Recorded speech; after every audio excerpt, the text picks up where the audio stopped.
میرے محترم اور دوستوں، میرے عزیز ساتھیوں، ہم اور آپ مسلمان ہیں،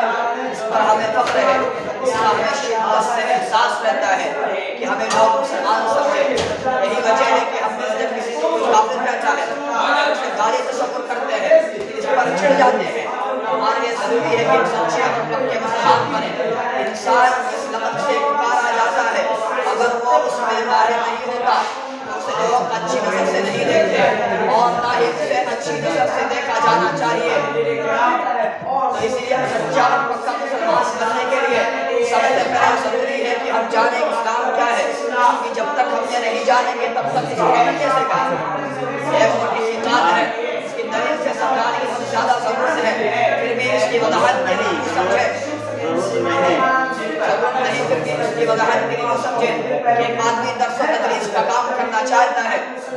تو اس کے لیے بات کا جاننا ضروری ہے کہ کون سا مضمون کیسے پڑھایا جاتا ہے، کون سا نظریہ کیسے دماغوں میں بٹھایا جاتا ہے، کون سا مسئلہ کیسے سمجھایا جاتا ہے۔ اس طرح کسی مضمون، کسی نظریے اور کسی مسئلے کو سمجھانے کے لیے یہ ضروری ہے کہ اسے خود جانا جائے اور دوسروں سے بتانے کے طریقے کے بارے میں معلومات حاصل کی جائے۔ اسی طرح اس ایمان والے کے ضروری ہے کہ وہ خود جانے کہ اسلام کیا ہے اور ساتھ ساتھ اسے یہ بھی جاننا چاہیے اس پر عمل کیسے کیا جائے اور دوسروں سے کیسے کرایا جائے۔ دراصل ایمان اسلام کے تصدیق کی پہلے اینٹ رکھنے سے پہلے اس بات کا علم ہونا چاہیے کہ عمارت کیسے تعمیر ہو، کیونکہ اسلام جہالت برداشت نہیں کر سکتا۔ یہی وجہ ہے ہمارے آقا محمد عربی صلی اللہ علیہ وسلم نے ہمیشہ تاکید کی ہے علم حاصل کرو۔ اگر آپ مسلمان بننا چاہتے ہیں تو آپ کے لیے اس بات کا جاننا ضروری ہے اسلام کیا ہے، ایمان اور کفر کیا ہے، شرک کیا ہے، مسلمان کسے کہتے ہیں،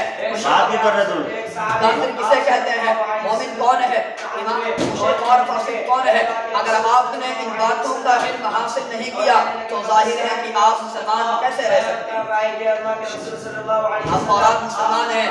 اللہ کے نیک بندے یہ خود سمجھتے ہیں کہ اللہ تعالیٰ کا ہم پر سب سے بڑا احسان یہ ہے کہ اللہ تعالیٰ نے ہم کو ایمان کی دولت سے نوازا، اللہ تعالیٰ نے ہم کو مسلمان بنایا۔ اللہ تعالیٰ نے قرآن شریف میں فرمایا اليوم اکملت لکم دینکم واتممت علیکم نعمتی ورضیت لکم الاسلام دینا۔ آج میں نے تمہارے لیے دین اسلام کو مکمل کر دیا اور تم پر اپنی نعمت پوری کر دی اور تمہارے لیے دین اسلام کو پسند کیا۔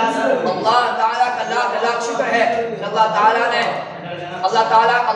دین اسلام کو نعمت بنایا۔ اللہ تعالیٰ کا لاکھ لاکھ شکر ہے کہ اللہ تعالیٰ نے ہمیں ایسا محمد عنایت فرمایا، ایسا خاندان عطا کیا، ایسے گھرانے میں پیدا کیا، ایسے لوگ دیے جنہوں نے ہمیں آنکھیں کھولتے ہی دین اسلام کی طرف رہنمائی کی۔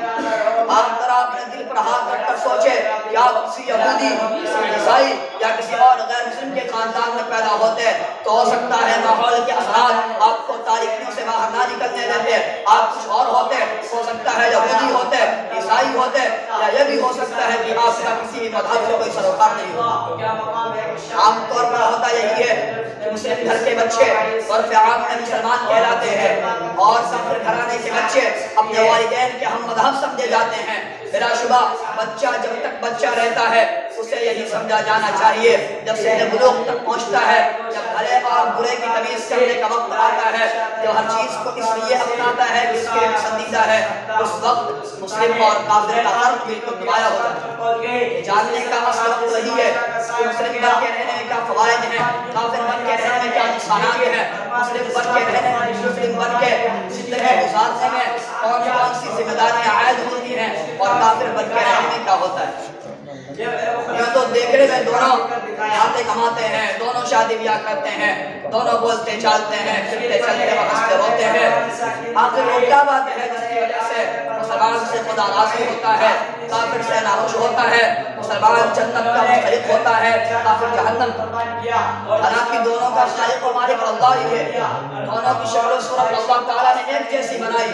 سورج نکلتا ہے تو دونوں اس سے روشنی حاصل کرتے ہیں، بارش ہوتی ہے تو دونوں کے کھیت سیراب ہوتے ہیں، ہوائیں چلتی ہے تو دونوں راحت کی سانس لیتے ہیں، ہوائیں چلتی ہیں تو دونوں راحت کی سانس لیتے ہیں۔ زمین اپنے خزانے ان میں سے کسی کو دینے سے نہیں رکتی۔ ایسا نہیں ہے کہ سورج نکلے تو صرف مومن پر، چاند نکلے تو صرف چاند صرف مومن کے آنگن میں پہنچے، بارش ہو